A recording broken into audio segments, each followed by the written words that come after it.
Good afternoon, everyone. Sean Glenn here, CEO of Q Marketplace and Q Cannabis.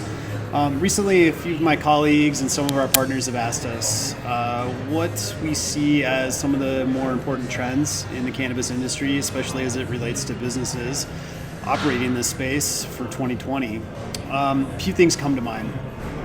First, I think there's going to be a much greater emphasis on data-driven decision-making and utilizing tools to help run a business more efficiently in the space. It's a highly competitive space. Some of the margins that we typically see from just a smaller dispensary are in the 5% range. So you're going to really need to leverage all the tools available out there. And this goes for the bigger guys as well, probably even more so, for those multi-state operators.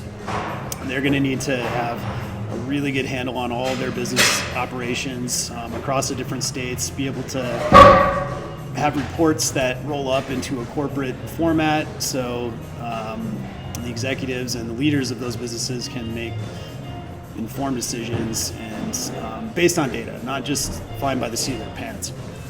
Another trend, which is not really a new trend in 2020, but it's just something that's part of the overall environment, is just the legislative variability across states.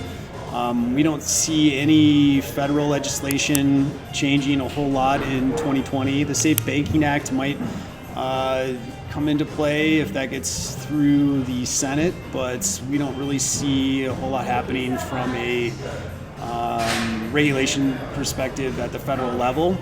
So that being said, states are going to continue to deregulate and decriminalize and allow businesses to operate legally within their state guidelines, but those state guidelines vary quite a lot from state to state. So that makes it tough if you are a multi-state operator to reach economies of scale and get to some of the places that make this a profitable business. So that's probably going to squeeze some of those multi-state operators, the ones that are operating very efficiently, a little bit, and you might see some of those fall by the wayside. So again, that kind of brings me back to my original point of leveraging all the tools that are available to operate an efficient business.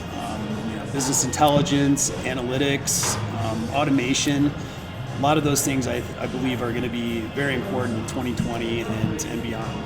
So just a few thoughts for 2020. Hope everyone's having a great day, and we'll see you soon.